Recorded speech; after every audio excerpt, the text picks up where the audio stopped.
Olá, começa agora mais um episódio da nossa audiosérie sobre as principais ações de 2024. Ao todo, serão 12 programas especiais, um para cada mês do ano. Estamos em fevereiro. Terezinha Muniz, titular da Defensoria Especializada de Promoção e Defesa dos Direitos da Mulher, explicou no podcast Entrevistas DPE como proceder em casos de constrangimento e importunação sexual. A Defensoria que eu trabalho, ela tem por atribuição atuar na defesa dos direitos de mulheres vítimas de violência. Nessa atribuição, nós temos violência obstétrica, violência sexual, violência doméstica e institucional também são tipos muito recorrentes dentro da nossa atribuição, de demandas, na nossa atribuição. E nessa atribuição, na defesa dessas mulheres, nós temos realizado diversas campanhas, temos participado de diversas atividades em órgãos do próprio Poder Executivo, e da iniciativa privada, levando informações no âmbito interno e em campanhas que a gente realiza, especialmente no âmbito da defesa de mulheres em situação de violência doméstica ou sobreviventes de violência doméstica, porque é assim, como dizer, é o carro-chefe do trabalho que a gente realiza na especializada. É o atendimento de mulheres vítimas de violência doméstica. Mas começa a crescer o número de mulheres vítimas de abuso sexual que procuram a defensoria para que a gente possa ter uma atuação como assistente qualificado dela no processo que é gerado a partir da denúncia. Então, em termos de ações educativas, nós temos realizado bastante campanhas, temos participado de ações realizadas por organizações indígenas, pela própria rede de proteção. Sim. E estamos sempre juntos para levar informações que façam com que essa mulher tenha conhecimento que ela pode estar em situação de uma violência doméstica por estar inserida num relacionamento abusivo, ou que ela, se foi vítima de algum tipo de importunação sexual, de assédio, de violação dos seus direitos sexuais, que ela tem lugar certo para ela vir e buscar apoio e proteção. Na defensoria. Doutora, é muito grande o número de mulheres aqui no estado que sofrem com essa situação? É muito grande. Na defensoria da mulher, nós tivemos em 2023 mais de 4.500 atendimentos dispensados a mulheres que buscavam os serviços da defensoria. Eu preciso esclarecer que a Defensoria da Mulher, ela tem um gabinete na Casa da Mulher Brasileira, que é a porta de acesso de uma mulher que esteja em situação de violência, qualquer que seja o tipo, é a porta que ela tem para acessar tanto o sistema de segurança, o sistema de proteção e o sistema de justiça. Então, uma mulher que é vítima de violência, primeira porta que ela tem para acessar a defesa do seu eu violado, da sua pessoa, de buscar um apoio, uma ajuda, é através da Casa da Mulher Brasileira. Ali tem uma recepção onde ela, atendida, acolhida, é encaminhada para uma equipe psicossocial da Casa da Mulher Brasileira, que é coordenada pelo Estado, através da Secretaria de Trabalho, pela coordenação de políticas para as mulheres. É uma atuação assim, muito forte do governo, na coordenação dessa casa. Eu preciso dizer que Graça Policarpo é uma guerreira, ela é incansável nessa atuação. E chegando ali, dependendo da demanda dela, do que ela vai buscar, se ela quer fazer uma denúncia, ela é encaminhada para a DEAN, mas naquele mesmo momento ela já é agendada para atendimento pela Defensoria Pública. Para quê? para entender que direitos ela tem e como acessar esses direitos. E a partir dali nós já vamos ter uma atuação. Se ela é vítima de uma violência doméstica, nós já vamos passar a ter atuação nos processos que demandarem dessa violação que ela sofreu. Né? Aí, nos processos, pode ser uma medida protetiva que ela tenha pedido. Se ela não pediu e ela precisa de uma medida protetiva, nesse momento do atendimento dela, a gente averigua e encaminha para o Poder Judiciário esse pedido, se ainda não tiver havido. E também vamos acompanhá-la em toda a instrução do processo. Entendi. Esse processo ele já vem direto para a defensoria, independente de qualquer coisa, se é uma previsão da lei, que se essa mulher que sofreu uma violência, ela não tiver advogado ou defensor constituído, o processo precisa vir para a defensoria para que ela receba a assistência qualificada prevista pela Lei Maria da Penha. Excelente. Doutora, e ainda nessa área, a gente sabe que recentemente, agora em dezembro, foi aí aprovado o protocolo Não é Não, que previne o constrangimento e a violência contra a mulher e que pode reforçar essas ações que a Defensoria faz em relação a toda essa problemática. O que a senhora acha dessa proposta? Então, esse protocolo ele foi criado pela Lei 14.786, de 28 de dezembro de 2023, e que ele cria, o título do protocolo Não é Não, e aí ele realmente vem para prevenir esses constrangimentos e violência contra a mulher. É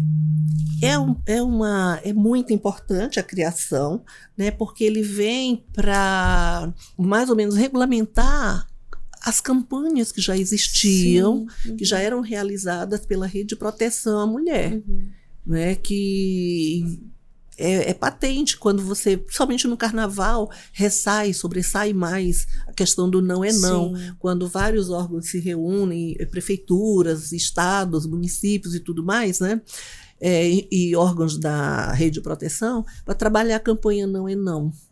E isso a gente faz através de fantasias, de mídias e outras situações. O que eu queria destacar dessa lei é que ela ainda não está vigente. Ela foi publicada em 29 de dezembro, e no seu texto mesmo vem já dizendo que ela só entrará em vigor 180 dias após a sua publicação.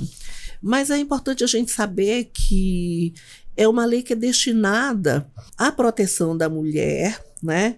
E que deve ser cumprida por estabelecimentos diversos. Quais são esses estabelecimentos? Tipo bares, casas noturnas, locais onde haja frequência de mulheres com habitualidade, né, de pessoas, homens e mulheres, e que possa, em decorrência de uma situação ou outra, vir a ser vítima de um abuso de natureza sexual, uma investida de natureza sexual. Então, ela cria mecanismos para que as mulheres dentro desses estabelecimentos, elas possam ser protegidas, elas possam saber quem elas vão acessar no caso de uma violação e como acessar. E aí é uma campanha que realmente precisa ser trabalhada aqui no estado de Roraima, isso em todo o Brasil, pela Rede de Proteção à Mulher, porque ela tem um destinatário. E aí é preciso que esse destinatário ele seja conscientizado da importância de difundir esses canais de proteção, que ali também aquela mulher vai estar protegida e, em sofrendo violação, as formas como ela vai ter de acessar os canais de proteção e de defesa dos seus direitos precisam estar expostos ali naquele local. Doutora, quais os tipos de constrangimentos ou importunos que são considerados crimes? Então, Etienne, eu vou trazer aqui a própria redação do tipo penal que diz o que é importunação sexual. Eu acho que é importante as pessoas, tanto do público feminino quanto masculino, saber sobre qual é a conduta que caracteriza esse ato, né? É uma prática que consiste em prática de atos libidinosos, né? Eu não sei se você... Toques indesejados. É um ato que viola a privacidade, né? A autonomia da mulher de aceitar ou não uma paquera indesejada. Os toques, um beijo não aceito, né? É muito comum essa questão da importunação ser denunciada quando ela ocorre em transportes urbanos. Né? A masturbação é uma forma de importunação. Entendo. Né? Então, ele é um ato que ele está previsto no Código como um ato próprio para satisfazer a lascívia própria daquela pessoa apontada como agressora ou até mesmo de terceiras pessoas. Né? O Código Penal ele traz uma previsão com relação a essa situação e está no artigo 215-A, se não me falhar a memória. Eu até estou aqui porque a gente que trabalha só na defesa da mulher, a gente não tem os tipos penais tudo na cabeça, né? Eu não decoro. E eu estou até abrindo aqui o Código Penal para a gente poder dizer para as pessoas exatamente o que é a importunação sexual. O artigo 215-A, ele condena a prática do ato libidinoso que tem por objetivo a satisfação sexual, na presença de alguém sem sua autorização. Sim. Tá? Eu estou na rua, estou brincando, e alguém vem e pega no meu seio, é uma importunação. E aí ele diz, por exemplo, apalpar, lamber, tocar, desnudar, masturbar-se ou ejacular em público e muitas outras condutas. Sim. É uma investida que a mulher não aceita.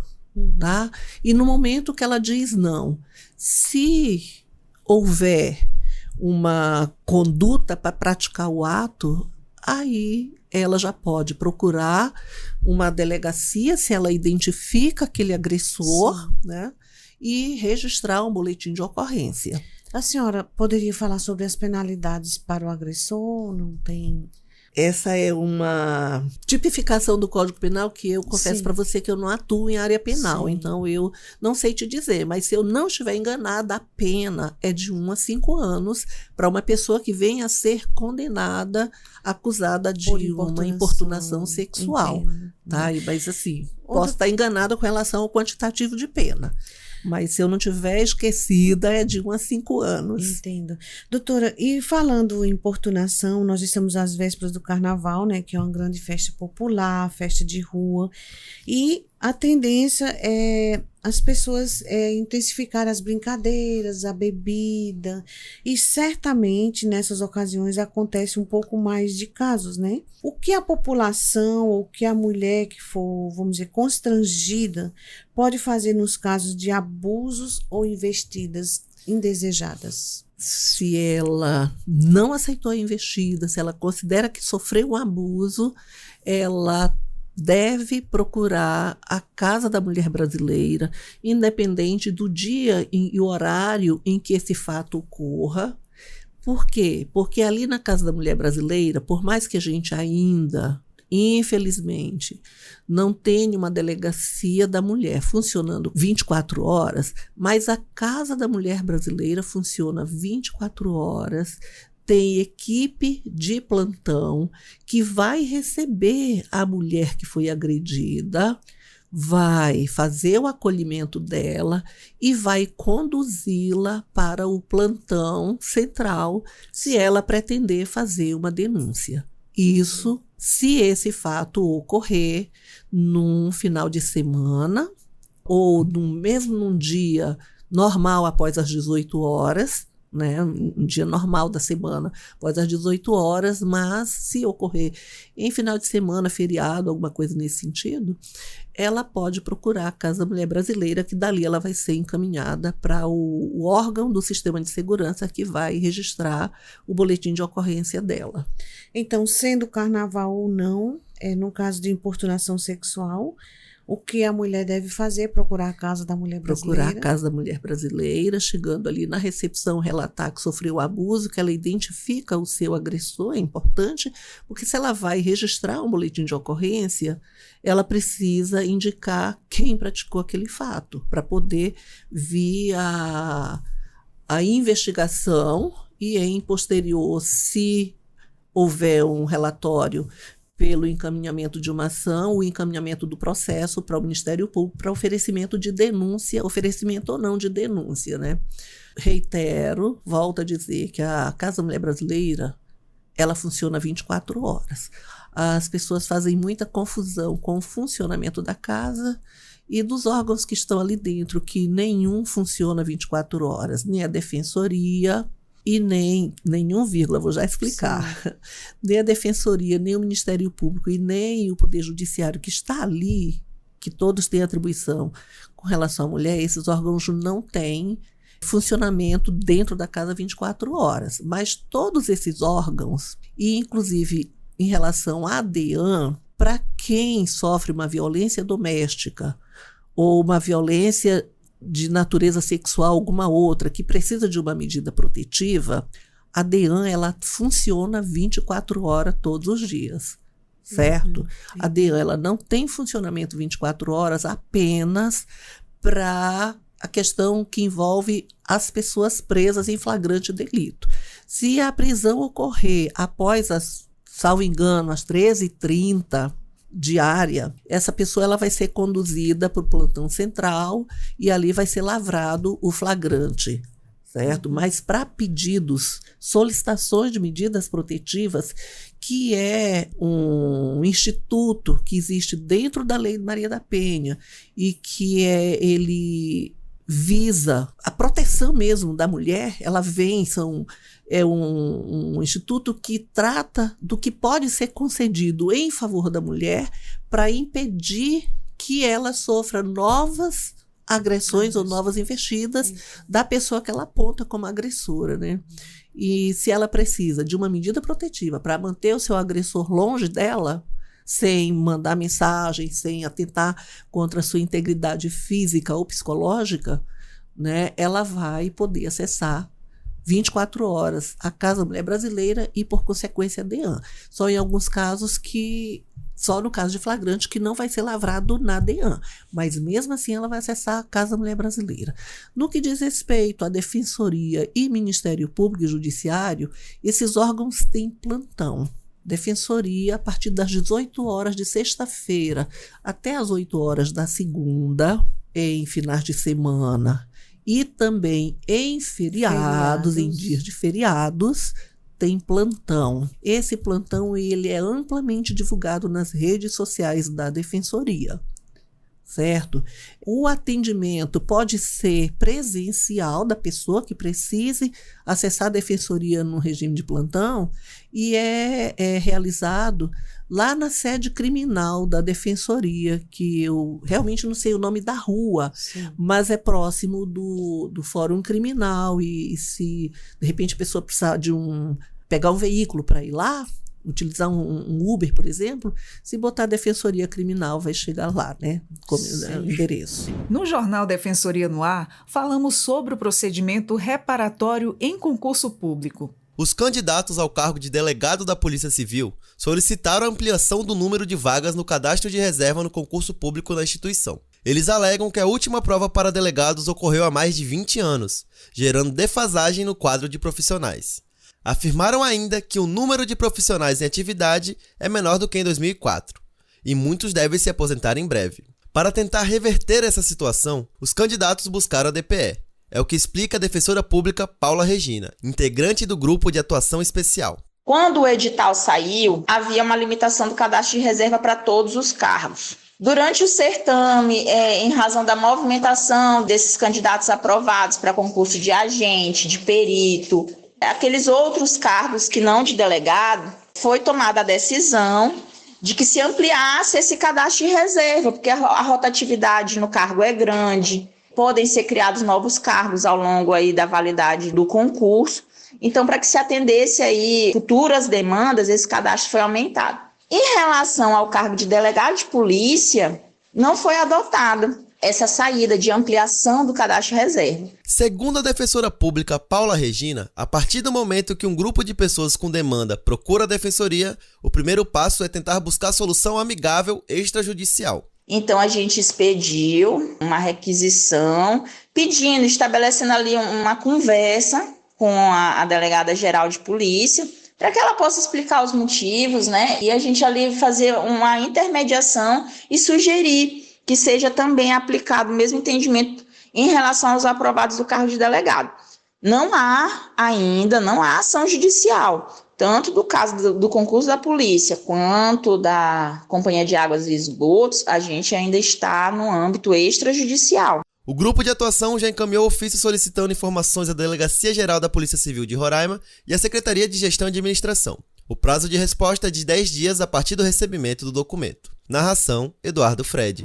E foi muito legal presenciar o aniversário de 21 anos da Câmara de Conciliação. Somente em 2023, a Câmara de Conciliação promoveu 5.656 acordos amigáveis, dos quais 4.068 na sede da Câmara, 273 no Baixo Rio Branco, 703 no município de Normandia e 612 no município de Uiramutã.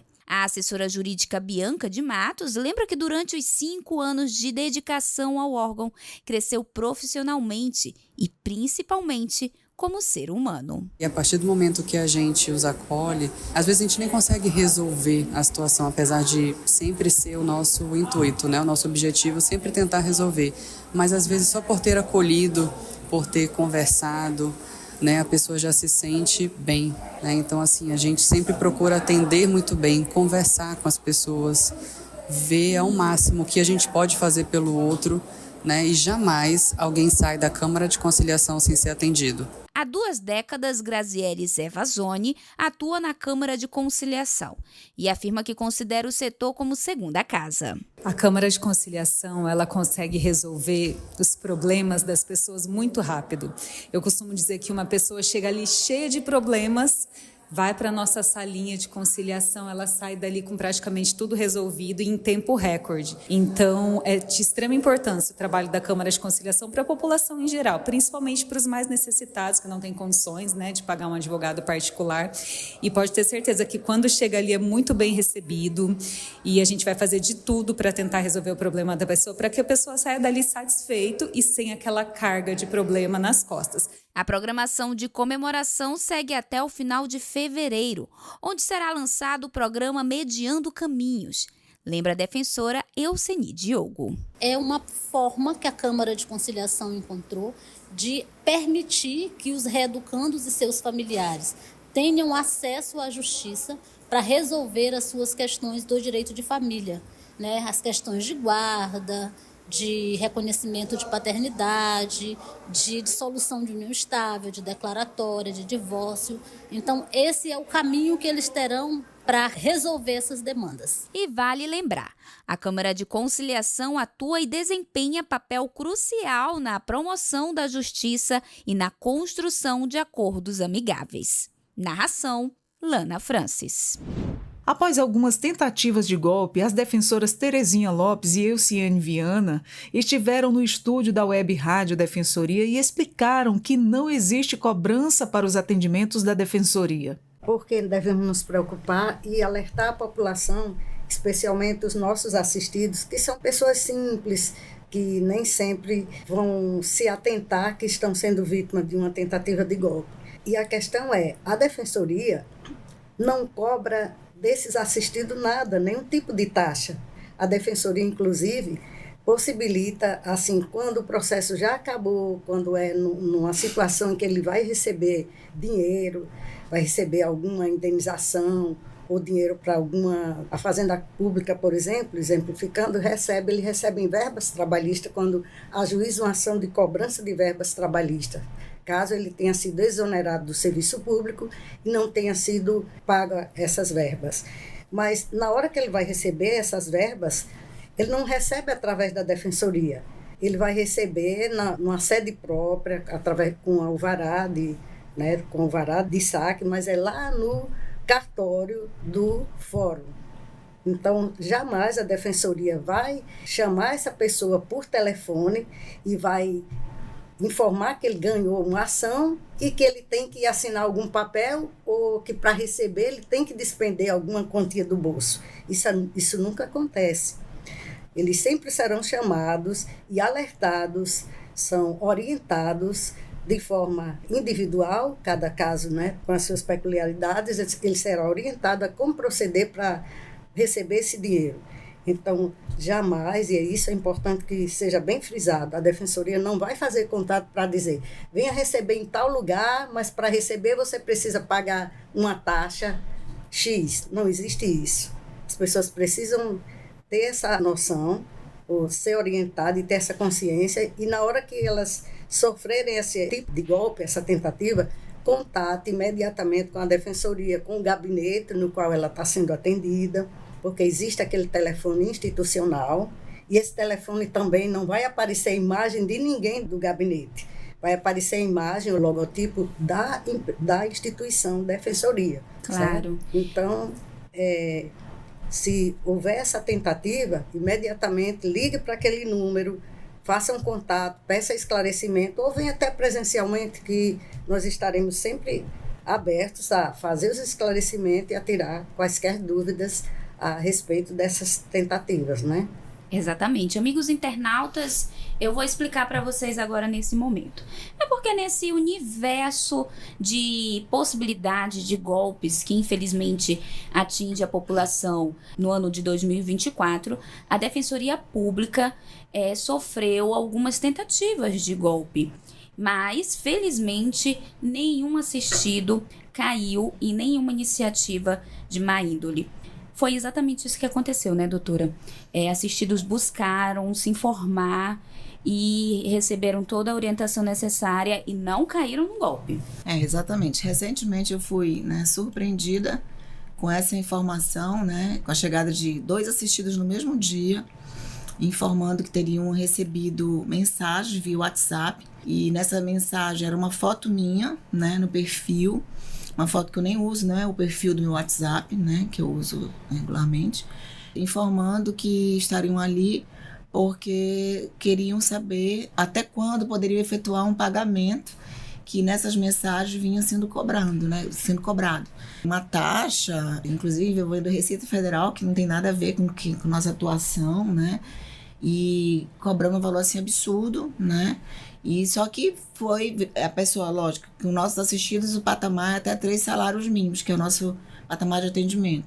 Então, um valor assim, chegou ao ponto de quase R$5.000. Teve um que recebeu uma cobrança, para poder liberar um suposto valor de mais de R$90.000, que também foge do nosso patamar do juizado, que é até 40 salários mínimos.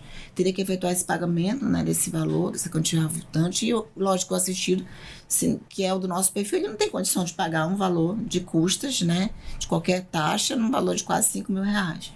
E aquilo conversa foi se intensificando, chegou ao ponto de quase 5 passar para 600. E eu acho que nesse interim ele se caiu, que realmente, talvez tratasse de um golpe.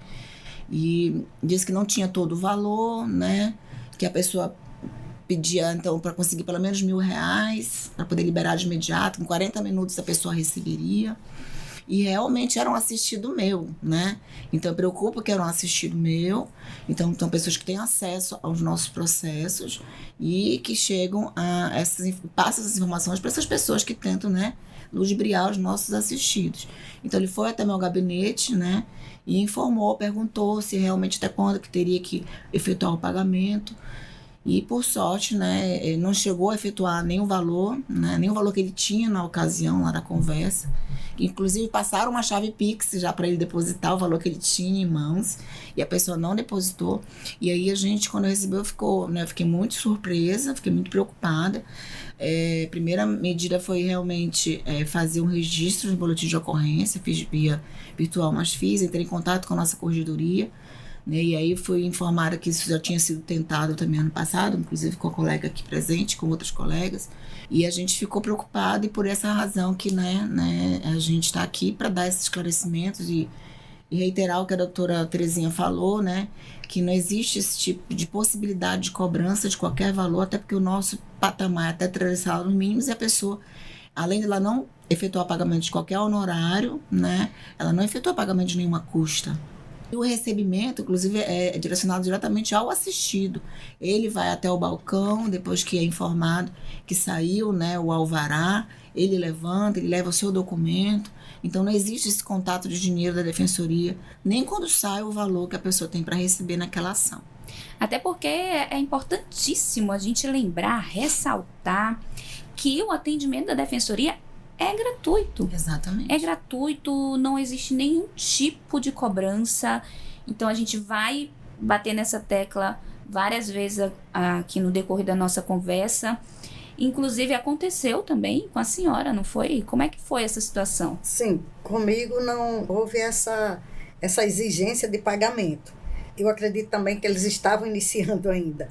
Como é que eu soube? Também foi através dos assistidos que ligaram para o gabinete, não vieram pessoalmente, mas ligaram para o gabinete falando que tinha recebido uma ligação de pessoas se passando por funcionário, aliás, dizia que era meu assessor. Não foi colocada foto minha, mas falava que era assessor da defensora Terezinha Lopes, que tinham ganhado a causa e precisava de assinatura para poder receber o valor.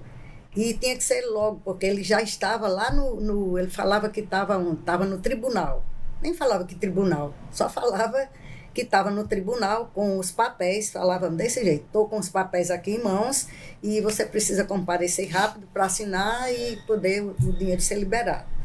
Então, chegou nesse ponto, né? Não chegou ao ponto de cobrar, mas chegou nesse ponto em que, a partir daí, eu imagino que iria pedir depois mais alguma coisa, se caso a pessoa tivesse falado mais alguma coisa, porque assim, tinha que saber o endereço pelo menos e como chegaria e tal. Mas aí foram duas tentativas também. Então, a gente levanta também a atenção sobre a importância de atentar para o linguajar, a forma que está sendo tratado, realmente prestar atenção nesses detalhes, né, doutora? A insistência, né? A ousadia, né? Porque, na verdade, eles foram ousados, né? Um valor assim absurdo que eles estavam querendo receber. Talvez se fosse num valor mais baixo, o assistido tivesse caído, né? Então, assim, sempre prestar atenção a esses detalhes, porque eles vão com muito afã, né? De querer conseguir, né, êxito no golpe. Né? Então, acaba que eles mesmos caem, né, na própria armadilha, porque as pessoas desconfiam, por mais que sejam pessoas, às vezes, leigas, humildes, mas elas acabam, né, a gente sabe, como você introduziu aqui a nossa conversa, a gente está numa onda de golpes de variadas formas. Então, as pessoas têm que ficar cada vez mais atentas, que os meios são uma forma virtual, é fácil, não precisa mais ficar tendo aquela lábia pessoal, né, que antigamente a gente sabia que a gente sofria hoje em dia de qualquer lado, de qualquer forma. Então tem que ficar realmente muito atento e sempre buscar as informações e orientações no órgão, né, onde a pessoa colocou ali a confiança depositada para resolver aquela situação. Como vocês se sentiram nesse momento, né? Sabendo que isso diretamente também está ali colocando o trabalho de vocês, às vezes o tempo que está ali orientando, não, gente, não é assim. Então, como é que vocês se sentiram nesse momento? Por favor. Eu me senti, a minha preocupação, não só com a minha imagem, né? Lógico que ela é bem importante, afinal é a dignidade do nosso trabalho, né, que está em jogo, mas também com a imagem da instituição, porque, de qualquer forma, se alguém, embora os nossos assistidos sejam bem tratados, orientados, mas existem aqueles que têm ainda pouco discernimento e que às vezes duvida da nossa probidade. E aí, de repente, alguém poderia alardear de que está recebendo, que a Defensoria está cobrando para poder receber um direito que até já ganhou, né? Já foi. Então, essa foi a minha preocupação maior. Medo de que isso aconteça, isso passa na cabeça de qualquer um, né? Mas a minha preocupação foi essa, não só comigo, mas também com a Defensoria. Exatamente, põe em xeque a credibilidade da instituição, né? Eu tenho mais de 20 anos de carreira, né? E graças a Deus isso nunca tinha acontecido a primeira vez, mas a gente fica preocupado, porque, por sorte, eles não chegaram a efetuar um pagamento. Mas se tivessem feito, né, e ficassem aí com esse prejuízo, né, provavelmente iriam se indignar e talvez fossem levar essa notícia a público, né? Então, até comprovar, confirmar que isso não partiu do meu gabinete, não partiu da minha pessoa, exige um tempo, né? E aí esse tempo o nome da gente já está na lama, né? Então, todo um trabalho que você executa por anos, tentando fazer da melhor forma, se põe em xeque numa situação dessa. Então, realmente fiquei muito preocupada. Internautas, é o seguinte, a gente sabe que realmente os golpes estão aí. Inclusive, vou contar para vocês um fato que aconteceu comigo em 2022. A minha mãe recebeu uma ligação de uma pessoa no WhatsApp, na verdade, mensagem no WhatsApp, né? Dizendo que era eu, passando por mim, falando do mesmo jeito que eu falava com ela, dizendo que o limite de Pix tinha ultrapassado do dia e que precisava transferir aquele valor de R$ 1.200 naquele momento. Aí minha mãe tinha 600 e pediu emprestado do amigo dela, mais 600 e fez o Pix. Então, desde aí, a gente realmente tomou outras medidas, né? Sempre tomando algumas atitudes, sempre colocando códigos entre nós duas, lembrando de situações. Quando eu vou vender alguma coisa, por exemplo, um golpe que está muito comum. As pessoas vão lá no Instagram, pegam a conta da pessoa, né? E começam a vender produtos. Só que não é mais a dona da conta que está vendendo. Aí, como são amigos que seguem aquela pessoa, acreditam. Então, o que eu tenho feito? Quando eu quero vender alguma coisa naquela rede social, eu apareço e digo, olha, gente, sou eu mesmo que estou postando, viu? Sou eu que estou aqui vendendo. Olha, tá vendo isso aqui? Sou eu que estou querendo vender. Se você quiser comprar, entra aqui no direct. Justamente medidas para a gente se prevenir, não cair em golpes. Inclusive, anteriormente, antes da gente começar a gravar, a senhora estava falando sobre inteligência artificial. Ah, sim, que eu recebi esses dias. Que é bom, que não sei se todo mundo, se muita gente já recebeu essa, né, mas é bom aproveitar esse momento e mostrar que é outro golpe novo.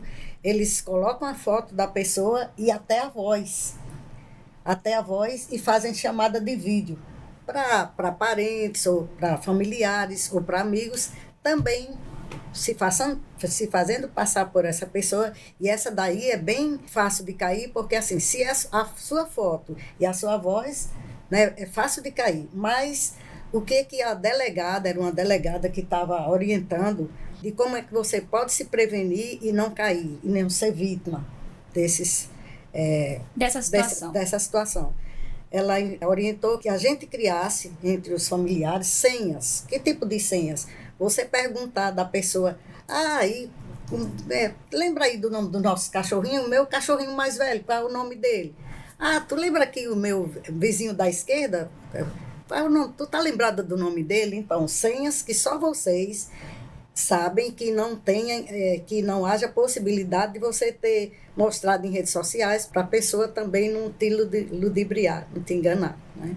E assim, é importante a gente ter o maior número de informações desses golpes, que cada dia eles vão se especializando mais e vão aplicando. Então, quanto maior a divulgação disso, melhor para a gente lembrar.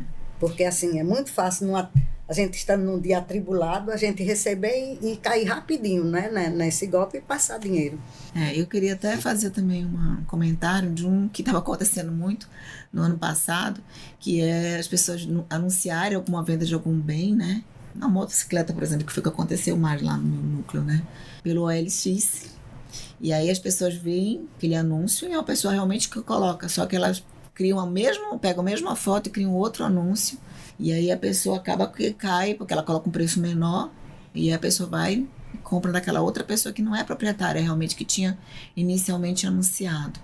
Então é sempre, quando você fazer qualquer tipo de negócio, não deixar de ter o contato físico antes com realmente a pessoa que está, né, que ela vai poder mostrar o documento, vai poder mostrar o bem, antes de fazer qualquer, nem que seja um sinal de valor, fazer qualquer transferência, qualquer depósito. Então, sempre procurar. O meio virtual veio, a gente sabe que ele facilita, mas o físico que dá credibilidade para você realmente fazer o negócio, porque você está vendo preto no branco, né? Então, é importantíssimo isso. Então, qualquer dúvida, entre em contato com o nosso número do gabinete, né? O WhatsApp do gabinete institucional. Sempre procurar ver se a mensagem que chegou é do nosso gabinete, porque ele já tem essa informação quando entram lá, né? Para o atendimento, a gente passa. Então, cada gabinete tem o seu WhatsApp, tem o seu celular, né? Seu número de celular. Então, a primeira coisa é receber um número que destoa daquilo ali que ele já tem, já procurar saber se partiu dali mesmo. Foi em fevereiro que a ANADEP, a Associação Nacional das Defensoras e Defensores Públicos, promoveu o encontro da Frente Afro-Indígena das Defensoras e dos Defensores Públicos do Brasil. Quem conversou com a nossa equipe foi a Defensora Pública de Sergipe, Carla Caroline Silva. O que motiva, né, é a necessidade crescente do olhar para dentro, né?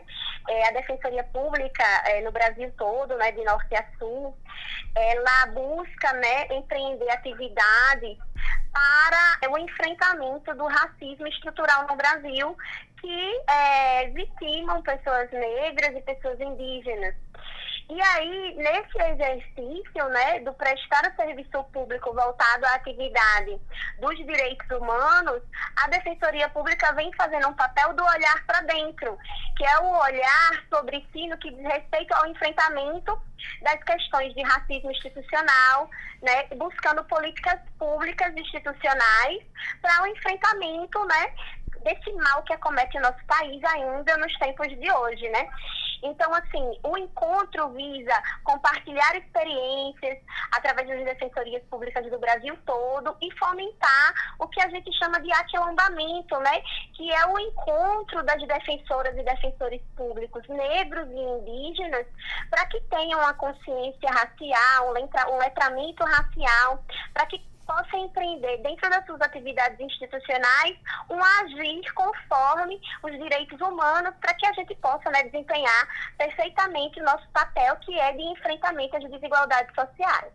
Então, fazendo uma avaliação, a senhora acredita que as políticas públicas voltadas para essa situação, para esse enfrentamento, ainda não são suficientes, precisam melhorar, por isso vocês decidiram abrir o fórum para discussão? Sim, mas não é apenas esse olhar de crítica, de dizer que não são suficientes. Sim, entendo. Mas nós termos uma cultura, ou criarmos uma cultura de criar espaços para a avaliação dessas políticas institucionais, sim, né? E sim, também é um espaço para prestar, né, contas à sociedade como um todo de quais são as políticas institucionais que a Defensoria Pública vem empreendendo. Uhum. Porque esse olhar para dentro é o olhar do amadurecimento, é o olhar do, olha, nós atuamos no combate às desigualdades sociais, nós atuamos no combate ao racismo, né? Nós atuamos nessa vertente, mas nós não estamos apenas falando para fora, né? Apontando o dedo. Claro. Nós também olhamos para sim, a Defensoria e o seu papel, que é o papel de prestar um excelente serviço público, né, para a população vulnerabilizada, e a principal população que nós atendemos como reflexo dessa vulnerabilidade, né, que é resultado dos séculos de escravização e de perseguição às pessoas negras e indígenas, é justamente que a maioria da população que nós atendemos são populações que estão racializadas, são populações negras, populações indígenas, populações ciganas, né, que precisam entender que a Defensoria Pública está preocupada de prestar um serviço público de excelência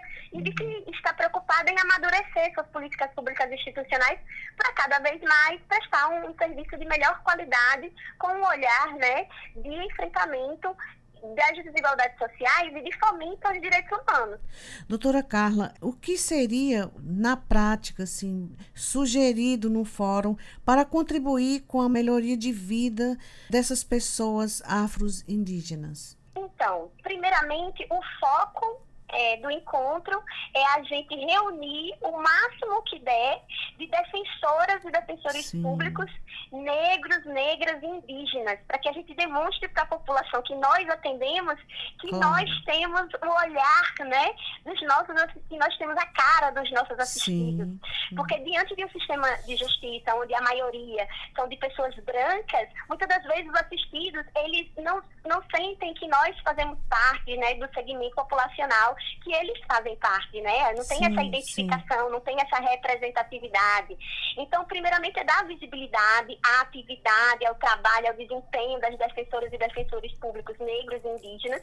Em segundo lugar, nós vamos ter um espaço para a apresentação de trabalhos, né, que são implementados dentro da Defensoria Pública, dando visibilidade aos projetos e às atividades nesse segmento, né, que são oferecidos pelas Defensorias Públicas do Brasil afora. Em terceiro, ouvir, né, as lideranças dos movimentos sociais, que são os nossos palestrantes, e ouvir os especialistas nesse segmento, né, do conhecimento, que é a questão do racismo estrutural, a questão da pauta indígena, a questão da causa negra. Então, nós teremos especialistas e lideranças do movimento social para falar para o público em geral e também para falar para as defensoras e defensores públicos que tenham interesse nessa matéria. Então, assim, nós teremos uma oficina, ou seja, nós também teremos um momento de capacitação para defensores e defensores públicos, para defensoras e defensores públicos, né, acerca da temática oferecida. Nós teremos o lançamento de 2 pesquisas, uma do Fórum Justiça, né, sobre quilombolas no Brasil, e uma outra pesquisa realizada pela Defensoria Pública do Estado do Rio de Janeiro, em parceria com o IPEA, que vai trazer números sobre essa questão da racialidade e a questão do enfrentamento do tráfico de drogas no Brasil. Então, nós temos diversas abordagens nesse encontro para que a gente possa, né, discutir, compartilhar, celebrar e amadurecer nossas políticas institucionais. Que interessante. Você me falou de lideranças, de participação. Eu gostaria de saber se as lideranças indígenas, por exemplo, de todo o país irão participar aqui da região norte, se eles foram convidados e se confirmaram presença. Sim. Nós, uma coisa que eu preciso falar, e foi muito bom você ter trazido esse aspecto, porque é um momento muito importante para nós da Defensoria Pública de todo o Brasil, é o fato que, nesse primeiro encontro da Frente Afro-Indígena das Defensoras e Defensores Públicos, nós temos a oportunidade, esse momento histórico de celebração, que é o lançamento da Comissão Temática dos Direitos dos Povos Indígenas, da Associação Nacional das Defensoras e Defensores Públicos. É como eu tenho dito, nós estamos amadurecendo para que a gente possa, né, trabalhar da melhor maneira possível essas pautas. Antes da criação da Comissão Temática dos Direitos dos Povos Indígenas, esse tema era tratado dentro da comissão da qual eu sou coordenadora, que é a Comissão Étnico-Racial. E aí a gente percebeu no andar, né, das atividades da comissão da Associação Nacional das Defensoras e Defensores Públicos, que essa comissão estava pequena para tratar da temática dos povos indígenas, que hoje é tão pulsante, né? Sim. Essa questão das violências praticadas contra o povo Yanomami, a questão, né, da grilagem de terras indígenas, a questão do garimpo, né, que vem nos preocupando muito, né, não apenas em relação à violência que os povos indígenas vêm sofrendo, mas também em relação à violência ambiental que vem sendo, né, uma vertente que é a questão do garimpo ilegal. Então, tudo isso fez com que nós, nesse olhar para dentro, em aliança com colegas defensoras e defensores públicos que trabalham com a pauta indígena, nós reivindicamos a criação de uma comissão específica. Isso é algo que é muito importante ser dito, porque é um momento histórico dentro da Associação Nacional das Defensoras e Defensores Públicos, que é o lançamento dessa Comissão de Direitos dos Povos Indígenas. A coordenadora da comissão é a doutora Alessia Tuchar, que que é a primeira defensora pública indígena do Brasil. Ela é defensora pública do estado da Bahia. Que interessante. Ela é coordenadora da nova comissão. Ela estará no nosso encontro. O nosso encontro, ele é um encontro igualitário, né? Ou seja, no momento dos palestrantes, nós teremos 4 palestrantes, 2 palestrantes especialistas e lideranças do movimento da causa negra. Sim. E 2 palestrantes que são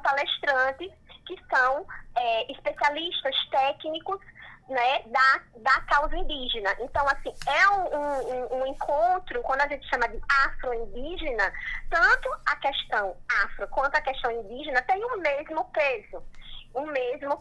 Claro. Então, tudo que nós fizemos, por exemplo, apresentações de trabalhos, foram abertos o edital para apresentação de trabalho e a gente recebeu apresentações de trabalho tanto relacionadas à causa negra quanto relacionadas à causa indígena. Então, nós queremos, sim, que todas as pessoas interessadas no nosso encontro venham participar.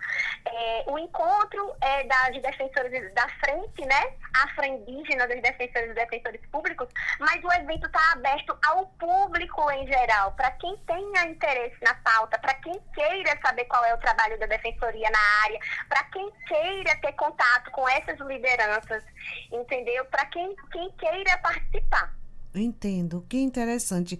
Onde vai acontecer o encontro, quando e o local, por favor, doutora Carla? Pronto. O encontro acontecerá dia 22 e 23 de fevereiro desse ano, em Brasília. O encontro é presencial, tá certo? E as inscrições, elas podem ser realizadas tanto através do site da Associação Nacional das Defensoras e Defensores Públicos, que é o site da ANADEP, quanto através do Fórum Justiça, porque esse encontro, ele é um encontro que está sendo organizado em parceria com o Fórum Justiça, certo? Então, Sim. assim, é muito interessante falar sobre isso, porque o Fórum Justiça é uma entidade de muita credibilidade no Brasil, que tem muitos anos de atuação no estudo, né, das atividades relacionadas ao sistema de justiça e no fomento, né, de políticas públicas para a redução das desigualdades sociais e do fomento dos direitos humanos dentro do espaço do sistema de justiça. Então, essa parceria que a gente está realizando é uma parceria inédita nesse campo, né? Tanto é que é o primeiro encontro afro-indígena, já com a parceria importante do Fórum Justiça, já com o lançamento de uma importante pesquisa do Fórum Justiça relacionada à população quilombola. Então, assim, vai ser um encontro, um evento cheio de conhecimento, cheio de troca, Sim. cheio de partilha, muito importante para quem quer conhecer o nosso trabalho da Defensoria Pública, mas também para quem quer ter contato com a temática. Entendo. É muito interessante e relevante toda essa discussão, um momento que vai marcar com certeza a história. Doutora, aqui em Roraima, foi criada a Defensoria, tem um trabalho muito interessante, muito relevante nas regiões de povos, de pessoa indígena, e aí foi criado o CAPS, que é uma proposta onde a Defensoria capacita os indígenas, a pessoa indígena, para que ela mesmo tenha o trabalho de buscar as pessoas dentro da comunidade para fazer a documentação, para regularizar toda a documentação como registro, para que eles não tenham que sair da comunidade para vir até a cidade. Então, os CAPs indígenas são os centros de atenção psicossocial voltados para atender as demandas de saúde mental, de documentação, lá mesmo dentro das comunidades. Vocês têm nesse fórum alguma discussão voltada para a criação de CAPs como esse modelo aqui de Boa Vista, Roraima? Ótima pergunta que você fez. A gente não tem nenhuma palestra voltada a isso. As palestras voltadas à temática indígena vai ser por João Anderson Pancaracu, entendeu? E pela Isabel Tucano. Eles vão palestrar, né, a partir das experiências, da sua realidade, da forma como eles vêm atuando na área. Inclusive, o João Anderson, ele trabalha na ONU, né? Sim. Então, ele vai trazer uma perspectiva dentro da criação de políticas públicas, né? Numa esfera até mesmo internacional.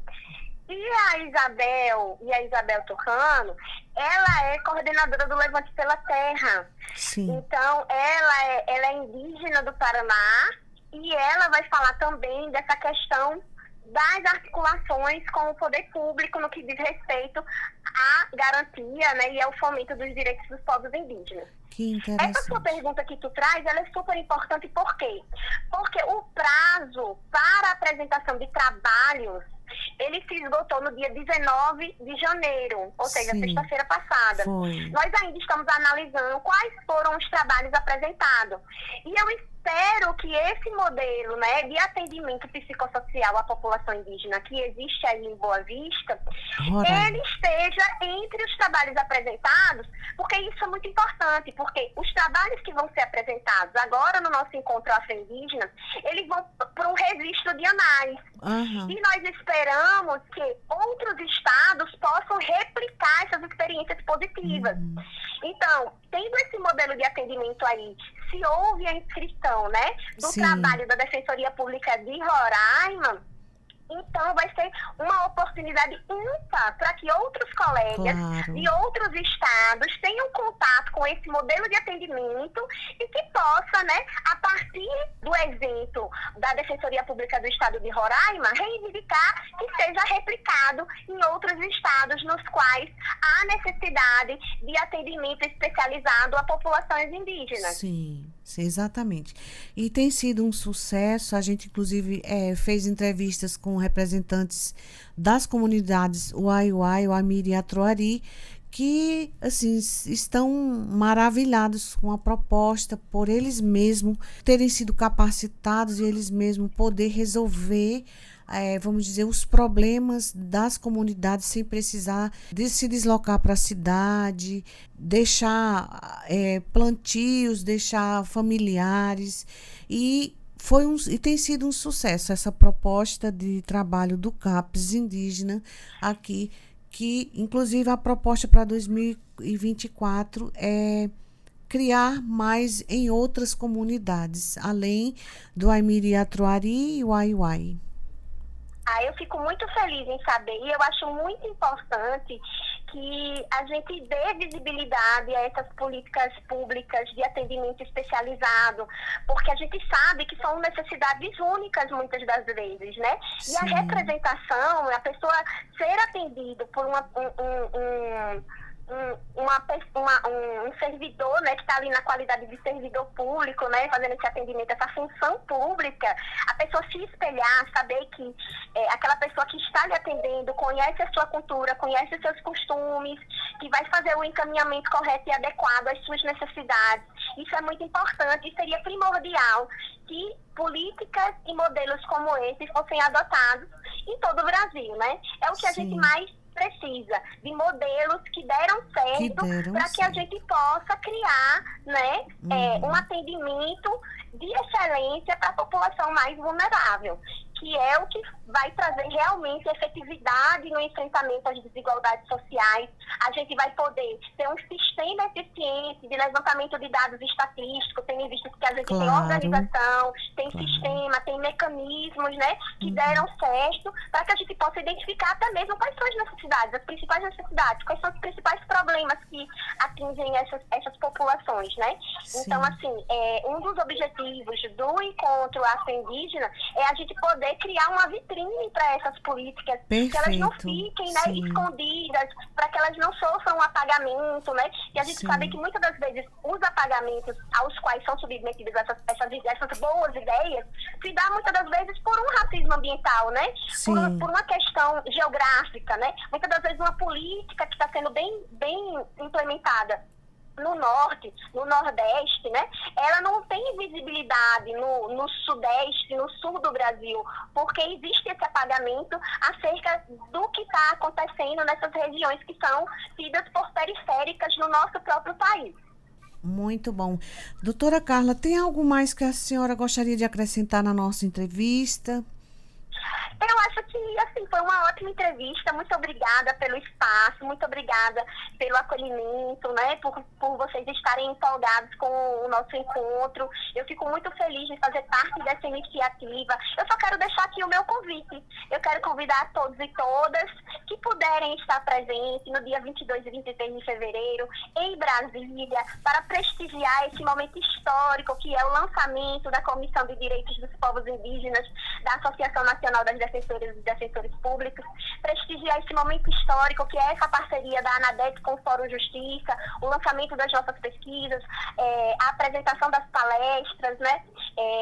Como eu já disse aqui, teremos a Isabel Tucano, teremos o João Anderson Manduruku, nós teremos a Thaís de Paula, que é uma liderança lá do Mato Grosso, entende? Nós teremos a Robinha Lima, que é uma liderança advogada, a primeira advogada mulher trans do estado de Pernambuco, fazendo uma fala muito potente e muito importante sobre essa questão das interseccionalidades, né, que envolvem as questões raciais, as questões de gênero, né? Então, assim, eu estou muito empolgada com essa nossa atividade que vai acontecer em Brasília, e eu espero que ela seja a primeira de muitas, porque nós precisamos de vitrines para que a gente possa, né, dar visibilidade a atividades que são extremamente importantes e centrais, né, para o atendimento da Defensoria Pública em qualquer dos estados do nosso país, Brasil, né? A nossa segunda edição da audiosérie retrospectiva DPE 2024 termina aqui. Para cada mês do ano, um programa especial aqui na Web Rádio Defensoria. Você acabou de ouvir o que foi destaque em fevereiro. Até mais!